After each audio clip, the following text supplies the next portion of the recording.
What is going on, ladies and gentlemen? Welcome back. We are going to jump into the worst game mode in Dokkan history. Not actually, but it does suck, and we're gonna spend the whole video talking about why. Um, Before we get into that, though, let's talk about the good news. We're talking about Ultimate Clash here. Check out the reset date. 16 days. It just dropped, and it's already gone in 16 days. The last one that we had was only up for a week. This is good news. So I was just complaining about this in one of my previous videos. In the end of the player survey, I was talking about this problem with the Ultimate Clash currency, that this is a huge global shaft because they skipped a bunch of them, as they were trying to catch us up to the one that JP was on. Instead of releasing them closer back to back, they just outright skipped a bunch of them, and that meant that there was a lot of Battlefield currency that we never got to earn as global players. So JP is about 1 million ahead of us right now. If they plan to rectify that situation by just releasing a ton of Battlefields back to back to back and splashing both versions with just so much currency that it doesn't even matter, and if you participate in them all, then you'll be able to, buy the whole shop. If that's their plan, then screw it. I don't care if JP has 1 million more than us. Just give us enough so that we can actually, play around in that shop, you know? Every other shop in the game, if I want to, I could just fully buy everything, except for the Super Battle Road ones and stuff, where it's limited number of stages to earn whatever. But the ones that are cards, especially, you can always just farm currency to get as many of them as you want. There's never a time where you're limited to what the currency is to be able to buy the characters in the shop. It's so silly. It's so silly. Okay, so let's go ahead and jump in here. So yeah, next kind of crappy thing about this game mode is that now, okay, yeah, are my teams ready? I don't know. This is just a list of characters. The team building aspect of it, holy moly. I'm just gonna, I don't often change my teams. I wait for, months and months for, a major celebration to happen or power creep in the game or something, usually before I end up, bothering to change my teams, because it's just so much to keep track of. It's so hard to do. I feel like it takes way too long. The UI for this could be so much better if they just had it listed, like the team tab, where you could just see all your teams listed. If you just pre-built teams for it, instead of just selecting a bunch of units to come in as a pool together. Because that's the way you are using them anyway, is all on their individual teams, and you always have to remember which teams you made, right? And, nowadays there's so many different, really good category teams, and you don't, gone are the days of us having to use only type advantage units. That used to be a strategy way back in the day, that you would use, all STR types if there's, a physical boss at the end or something. Back when, the type leader skills was, the meta. But that part of the game has been gone for so long, and, category teams are really what you should be using. This game mode would be so much more effective and, fun for people to play, I think, fun for me to play anyway, if you could just pre-build your teams. You wouldn't have to worry about making monotype teams, because you wouldn't have to, it would be so much work to try and mentally keep track of, out of just a big list of selected units, which category teams you were building, right? Unless you were picking categories that had absolutely no crossover between them. Which I have attempted to do that before, but it's just so hard to remember. You have to remember all 10 of them, and then if there's any units that cross over between the two, you have to remember which units belong in which teams. So other than having some external spreadsheet or notepad that tells you exactly what units to use on what team outside of the game, there's just no way to effectively do this game mode, right? So yeah, it's really frustrating. I am kind of over it at this point. And I'm not using a monotype team here, because I always just use a Team Bardock team for the very first fight, because obviously the first fight is the same typing as the very last fight, so whatever we substitute with here, we'll have an extra physical type team for the final boss. Okay, so this should be pretty quick and easy, I'm assuming. Also, they do some of these weird battlefields sometimes. Usually they do it during, anniversaries and worldwide celebrations and stuff, where they're, special, special versions of the Ultimate Clash, and usually they're a bit easier, I think, for, returning players that might not have most of the beefed, newer units. But if they're returning players, since that's something that they, hyper-focus on when it comes to these major celebrations, they're always having, returning player campaigns, right? returning players are going to have this game mode activated. Because remember that in order to even be able to access this game mode, you have to have, I want to say it's 50, maybe it's 100 Dokkan Awakened units. So, yeah, that's definitely something that you have to note, is that, like, returning players wouldn't be able to do these during the major celebrations if they were, like, the typical really hard ones. And there's so much to do during these celebrations that I think they understand people would be discouraged by having to, you know, spend too much extra time, like, going out of their way to just farm up random units that have nothing to do with the celebration just so that they can access this for, like, extra stones, say, when they might have to spend stones grinding those characters anyway. So it's kind of cool that they dumb these down a little bit for major celebrations. I can see why they do it. It makes sense. Okay. Again, this should be pretty quick and easy. Can't imagine this is going to be too difficult at all. But yeah, so we just use a typing team for that very first fight, and then for the rest of the fights onward, we're just going to be using monotype teams the entire way. We've got a lot of good monotype teams that we can use, though. That one that we just went through, but it was pretty quick, was a Worldwide Chaos team. Actually, a pretty good Worldwide Chaos team, too. Like, if I was going to make a, like, optimal Worldwide Chaos team, I'd probably only change, like, 2 units on that team. of, like, all typings, not just tech, you know? So the weird thing about when they do these special anniversaries, though, or, like, you know, special celebration battlefields, is that they oftentimes will have 2 fights at level 1 before you get to the final boss.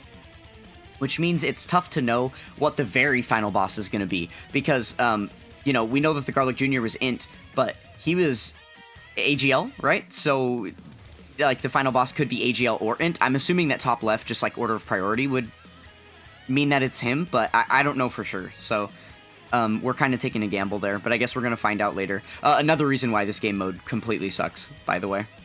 Not even knowing which teams to conserve for later on, because you don't know what typing it's going to be. Again, that's only a problem because of it forcing you to use the types. If you had the ability to just pick, you know, whatever category teams you wanted and build out those, it wouldn't be as important. You could just save your best teams for the end instead of, like, specific types of teams. So, yeah, that's another ding against this game mode, in my opinion. Also, like, I mean, I guess it kind of tells you in the celebration, in, like, the details for the event breakdown, maybe, like, how much fighting you're going to be doing and how many battles you have to go into. But I don't know. I feel like it's pretty ambiguous, especially if you've, like, never played it before. What it's actually asking of you and, like, how much you have to do. Like, how many fights there are.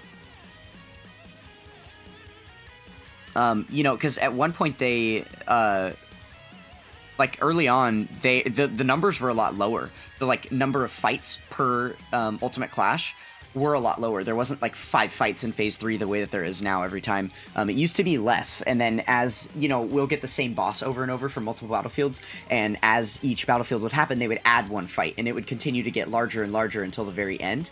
And along the route of them doing that, they would, over time, expand the number of spaces you had for character selection.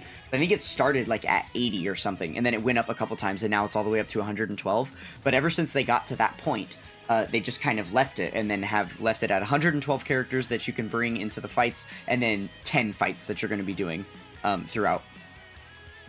So, yeah, kind of interesting. You technically only need 70 characters to beat it if you just do everything in one team, but I do bring, like, 2 extra teams, just in case.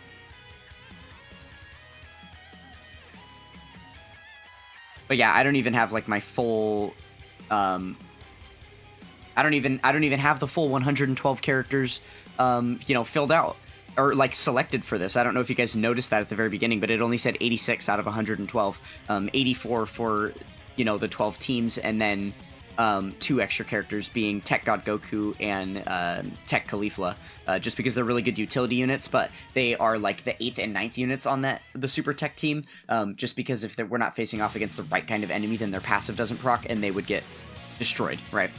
So I just keep them in there just in case there is an enemy that would work for them on the team. Okay. Extreme STR. Let's now go to Extreme AGL. Ooh, the Broly team. This is a fun one. This team is very interesting. It's just like Broly and all tank.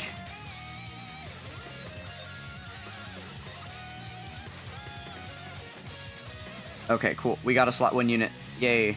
That's like the most important thing with this team, because we know that Broly can do like so much damage on his own. Just making sure to, you know, to get that slot 1 unit out there to make sure that no one's going to get like one shot or destroyed. Man, the orbs are so bad. I want more orbs for Broly. I'm genuinely going to skip a super attack with him just so I can get the 24 key with Broly, because I feel like we have a better chance of one-turning this fight that way. Obviously, I'm not worried that we're gonna like lose or something. This is still pretty early on in the clash, so I assume we're still at really low numbers here. Yeah, like if Frieza, okay, yeah. If Frieza's doing that on a super attack, like I could have probably just put Broly in slot 1 and he would have one shot with one super attack anyway. Well, there we go. That's taken care of. Okay, we're gonna start moving a little quicker here. I know I've been ranting a lot. But yeah, we're gonna go ahead and just try and get through the end of this a little bit quicker here. I'll pick up the pace for you guys. Okay, Extreme Int. I've run into an interesting problem with this one. I'm not actually using like a category team. It's just the basic like 120 leads and stuff, because I like to have both Harudegarn and Piccolo Jr. on the team, and they don't share any teams. There's literally no way that you can put them together other than just a generic Extreme Int leader skill. I guess the Vegeta's 150 at least, so that's not bad, but it's not like category levels, like 200 or 170 or whatever. This should be fine. I assume we're just going to one turn here again. Like, the Paragus and Broly are going to do quite a bit of damage, right? So... Or... will they? I actually don't think they will. I can't remember their full passive if they have, like, character restrictions and stuff. That would proc more stats for them.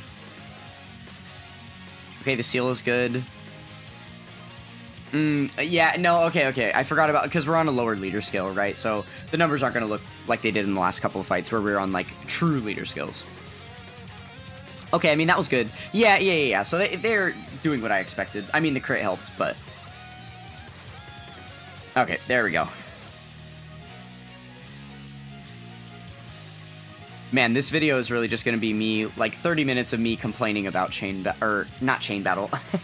That was another thing I was actually going to segue and rant about, but, yeah, Ultimate Clash. This video is just going to be a big bunch of me complaining. Okay, see, here we're facing off against a Pure Saiyan. So, that means that Caulifla has guaranteed dodge, and that also means that... Oh, no, wait. Yeah. He should have damage reduction, right? Yeah, Pure Saiyan, so he has damage reduction. So those two are actually perfect to go on the team. I think I'm going to leave it like this. Yeah. Yeah, this is fine. Okay. Perfect. But, like, if that would have been something else, right? Just some random unit, then, like, we wouldn't have been able to do that. We would have had to leave Caulifla off. Yeah, as funny as it is, I'm actually just going to leave Goku in slot 1, even though that's technically Caulifla's, like, purpose. I'm just going to leave him there because of how weak this event has been. I want him to take those 2 hits so that he can hit a little bit harder. And then, you know, I got a lot of orbs set up for the TN there as well, so that's good. So, like, hopefully, maybe... I mean, no, that's... Oh, geez. That is low stats. Not good enough. Yeah, we're probably not going to one-turn this guy. I would assume not. Unless TN, like, shows out here. I suppose TN could get, like, an additional super or something. Yeah, and he's, like, harmless anyway. Okay.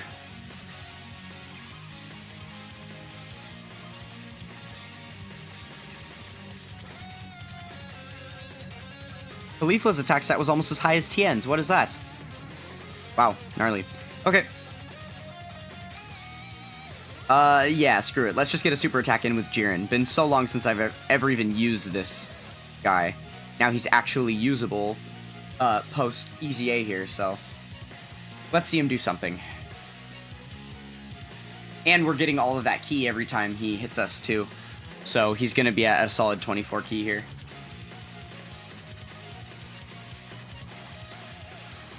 Nice, 11 million. If we had had him out turn 1, that definitely would have been a one-shot. Especially with the crit. Nice. Go Jiden. Alright, level 2 clear. Come on, come on. Let's start breezing through this thing. So yeah, I definitely know that this is something players are going to complain about. I know for a fact that people are already complaining about this. The shortened time frame on these, because of there being, the missions to run it 3 times. I think what a lot of people have gotten into the habit of, and myself included, oh, how did I build this team again? It was tournament participants and then Universe 7, which includes them. And then these 3 are just on the 100, like, sub-leader skill, because they're on tournament participants, but they're only on the 100 part of this one. But they're support units anyway, and the idea is for them to dodge, so hopefully they won't get hit. Yeah. Okay. But yeah, I know for a fact people are going to complain.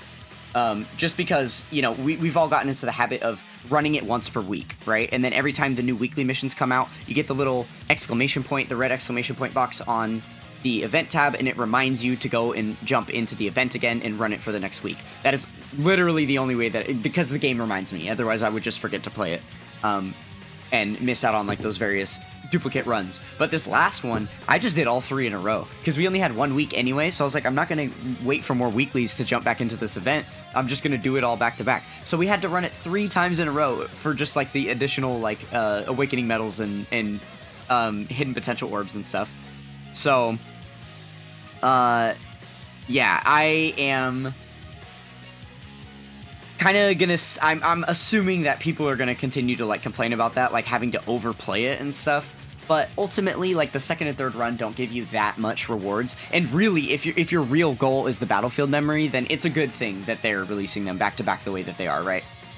Because you might have to play it a little bit more, but if you still just keep up your playing it once per week thing and ignore the extra, like, couple rewards you would get from finishing the 3 clears every time, then ignore it, and then you could still be playing it once a week like you would have been anyway, and you're getting, like, way more rewards, which is going to allow us to rainbow all of these LRs, which, granted, they're not, like, the best units in the game. A lot of them are kind of trash at this point, but it's, for collection purposes, it's nice to be able to have all that stuff. And there is a ton of good rewards in that shop, so if you're not interested in the cards themselves, then instead of playing the game extra to get those rewards and doing the multiple runs, you're now going to be getting more battlefield currency to where you can just, where you could just buy those rewards in the shop, because there's a bunch of good stuff in there. The main thing is hidden potential orbs. I really want to be able to get to the point where I can, like, buy hidden potential orbs in there. If I get to that point of endgame, that would be so... Oh my goodness, that would be amazing. That would be heaven for me. To get to the point, like, endgame, where all of my battlefield currency is just going to hidden potential orbs to finish out duplicate copies of characters that I'm link leveling. Like, oh yes, please. Because I'm finished. I'm finished applying hidden potential system, like, power to every top form of the units in the game. They're all done. Like, everything free to play is rainbowed, and then everything that that is summonable is, like, fully invested. So to whatever dupe level I have them pulled, and then I am more than halfway done with the SSR copies of everything. So we've got, like, all the Dokkan Awakened stuff, and then now the un-Dokkan Awakened versions, like the lower ones. I'm more than halfway through finished rainbowing them, because I'm just rainbowing each of those as I go to link level them. Or, I'll do, like, a couple units at a time. I'll do, like, a collection of units here or there.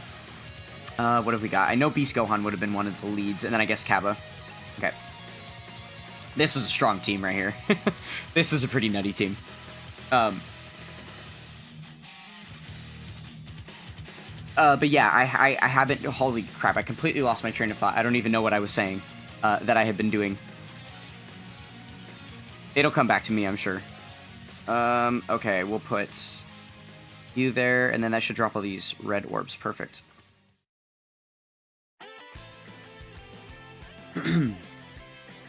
Oh, yeah, I remember. So, yeah, I have been link leveling all of the, lower copies and stuff. So I'll do, like, a collection of units at a time that I know I want to finish out. Like, LRs is something that I want to finish. So I'm, because there were those couple months where I was grinding out, like, one in every slot for all of the free-to-play units. And, just maxing my box to oblivion with all of that, and, like, SA farming all of the units that I have been pulling over the months of not being on YouTube, and, like, collecting these lower copies of units and stuff. There had been, so many different units that I pulled and had to work on. So yeah, I was doing a lot of that, and not link leveling, which meant that all of these new units I was pulling were adding to, basically, quote-unquote, like, collections of units that I had already completed. So, for example, LRs. I had already gotten to the point in the game where, like, every single LR was link level 10. And then I finished doing all of the Dokkan Fest units, which that's still true. All the Dokkan Fest units are done, because I was keeping up with those. But then at one point I did all of the World Tournament characters. And then about 5 World Tournaments happened before I had been, like, deep into my link leveling journey again. And...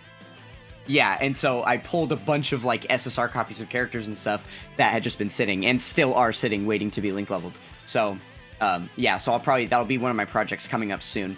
So all of the LRs already have their hidden potential system investment, but there's about 30 of them or something that I need to do, and then about the same number of World Tournament units. So once I finish all the LRs, then I'm probably going to switch to the World Tournament units, and then I'll do all the hidden potential investment for all of them, and then... link level all of them, and then move on to the next thing. But yeah, I think there's a little over... It's something like 350, 340, 30, something like that, units left that I have to link level from this second collection. And then after I finish this, we're going to need to move on to like, the Dokkan Awakened copies that are not yet Easy Aid. Because there's so many units getting Easy A's at this point that... that's an extra 1 in the slot, so those will also need hidden potential system investment, because I'm going to rainbow all of those as well. And then, okay, let's see, we have 2 AGL teams here. I know one of them is like the typical Goku family one, and then one of them is a Movie Heroes build, so we'll just filter by Movie Heroes. So we'll use them as leads, and then... probably like that, yeah. Because he goes on the Goku family one. Which I suppose there was, like, a couple units there that could have been subbed onto the other team. I think this is just usually how I like to build it. To balance for, like, really good characters, and then maybe 1 or 2 not so good characters. Okay, I think I'm gonna do this. It's funny, I always wonder if people, pick up on... some of this stuff, like, while I'm ranting about something random, but I'm still, like, playing the game. Oh, shoot, this is... oh, there we go, that's better. Get all his passive activated with that selection there. But yeah, like, I feel like a lot of people would maybe just choose to run the Goku and Vegeta in slot 1 here, just because it's, like, the power unit. Obviously, it's not a slot 1 unit. It makes more sense for Krillin and 18 to go there, because they have dodge and stuff, but it's like, I'm kind of putting, like, the weaker, like, kind of supporting units as the main rotation, and then floating off the, like, main damage dealer. I feel like I do that a lot, just because I trust in a lot of the units that have the weird tech, versus just the heavy hitters. Kind of funny, though. I think it's something I do a lot, and I'm curious if people, like, pick up on that, or if they notice a difference in playstyle from what I would choose to do versus what other content creators might do. I don't know.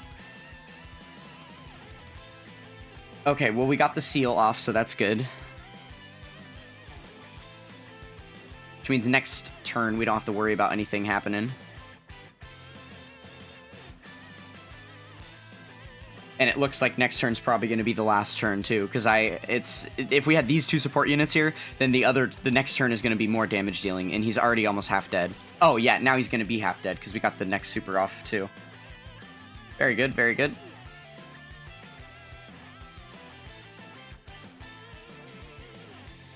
Okay, I guess let's just do this. Well, I don't know, we did... Yeah. He's got the highest defense, at least, by a decent margin. Obviously, the other 2, you have to rely on them to dodge. This should be fine, though. This should be fine. He's sealed. He is sealed, right? Or was that a 1-turn seal from... Shoot, that is a 1-turn seal. Okay, he's not sealed. Maybe. I don't know if his super attack type is going to be the correct typing for Gamma 1 to, or Gamma 2 to nullify it. I suppose there's a chance. Okay, well now it doesn't matter. Now we'll be fine no matter what, because we're going to build up a ton of defense right here. So we will be good to go.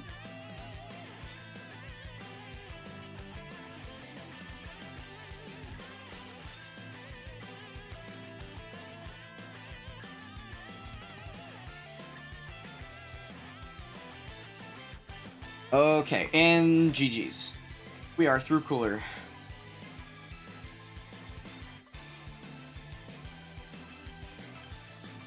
Alright, awesome. So another thing that I absolutely hate about this game mode is that the collection of rewards is very, like, shadow done. Right? Like, I don't know. It's set up like the World Tournament with this part right here. So I just got these rewards, and then they're kind of sitting... I mean, I guess these go to your gift box at least, so you can look at them all at the end and kind of, like, see everything that you got. But, like, the Battlefield currency, it shows you the bits that you get down here, and then, I guess, if you're manually checking it, that's fine, but, like, it all just stacks on. So once you, like, leave this page, it's not going to show you, like, how much you actually earn per thing. Right? And again, like, yeah, of course we could calculate it. If you just, all you have to do is look at it at the end of every fight and then add it all up. Easy peasy, right? And then you'll know exactly how much you got from that time. Or look at your balance and then play the whole thing and then look at your balance again. There you go. That's how much it gives out, right? I guess it's easy enough to do, but again, it's just frustrating that there's no, like, in-game mechanics for this stuff and that you have to do so many wraparound texts in order to, like, interpret what the heck is going on in this game mode. And I feel like that's a lot of what the same problem with Chain Battle was, right? For that was the actual gameplay, which, honestly, I consider team building a pretty big part of the gameplay, and I feel like this has major problems with the team building aspects. So, yeah. I don't know. Okay. Let's see here. We haven't used any... Oh, so it looks like... Were we correct? I didn't even pay attention. Yeah. So the very final fight was int. So we have our physical team saved up here. Perfect. So I guess the question is, do we want to do Extreme Fizz? I think I like Extreme Fizz. We're just doing... Or wait. No, not him. There we go. So yeah, this is just a generic... there's no category lead for this one. But all of these units individually are so strong that... I think it works out, even on the much lower leader skills. Like, this is certainly going to be better than the other one that we did with the Extreme Int. That one definitely is not that great, but this is still going to go quite well, I think. Okay, since he gets the defense when he selects the key spheres, let's go ahead and get these for him and put him in slot 1. See how high his defense got. 290. Okay, yeah, it's still the highest, right? Not by, like, a ton, but... so we want them together. I think it's probably Big Bad Bosses, yeah. Yeah, Big Bad Bosses. And, you know, just all of their links active together, actually. Okay. Like, I don't really know the power of this boss yet, I guess, but I wouldn't be surprised if we just one-turn him. And this really shouldn't do too much, right? I mean, I guess we're pre-super. Yeah, okay, being pre-super, that's fair. But we got the couple hits for some extra stats as well, which is nice. No crit and no additional. That's a little bit unfortunate. I feel like we got almost enough orbs for that to be decent, but... Oh, okay, yeah. I mean, I guess it does look like there's a decent ramp-up in power here for this last boss, at least, which is good. I mean, obviously the last two weren't, like, free one-turn things or whatever, but we didn't struggle by any means. Okay, there we go. Now we're getting somewhere.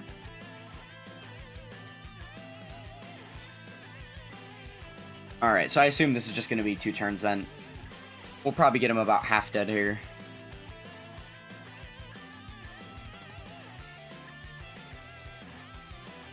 And then we will be done with this game mode for the week. Because we're still going to have to do it next week as well. Well...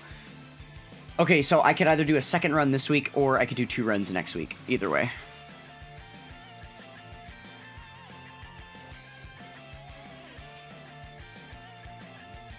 Okay. Oh, well, yeah, perfect. Look, we got the 7 orbs, so... They are going to guarantee dodge, and we'll go from there. He doesn't need orbs, so we can just select the 1.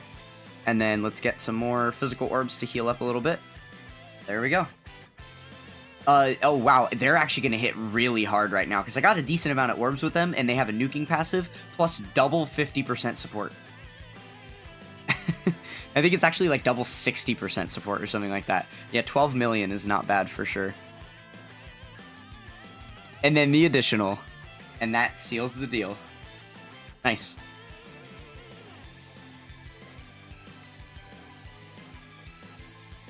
If we crit here, they're done. Oh, they survived with 1 HP. How cute. Well, that was pointless. I guess now we get to see one more super attack. At 15 million? Excuse me, Kid Buu. Chill out, buddy. Remember that? Everything you just saw right there was on a 150 lead and a 130 lead. Just want to remind you. Holy moly. Very good team. Very good team indeed. All right, and then 40k to finish it off. We get our sticker, yay. Awesome. There we go. That is the Ultimate Clash beaten. Let me know what you guys, think of Ultimate Clash in general. I'm curious what people's thoughts are on it. I feel like it is the game mode of danger. Obviously, World Tournament's not going anywhere anytime soon. So, yeah, I think if there is, another game mode beyond Chain Battle for them to pay attention to and potentially revamp or discard altogether and introduce some new version of, it would be this. In my personal opinion. So yeah, let me know what you guys think about Ultimate Clash in the comments below. I'm curious to know if my grievances are shared or not. Thank you guys so much for watching. That's going to do it for this one, and I will catch you guys next time. Peace.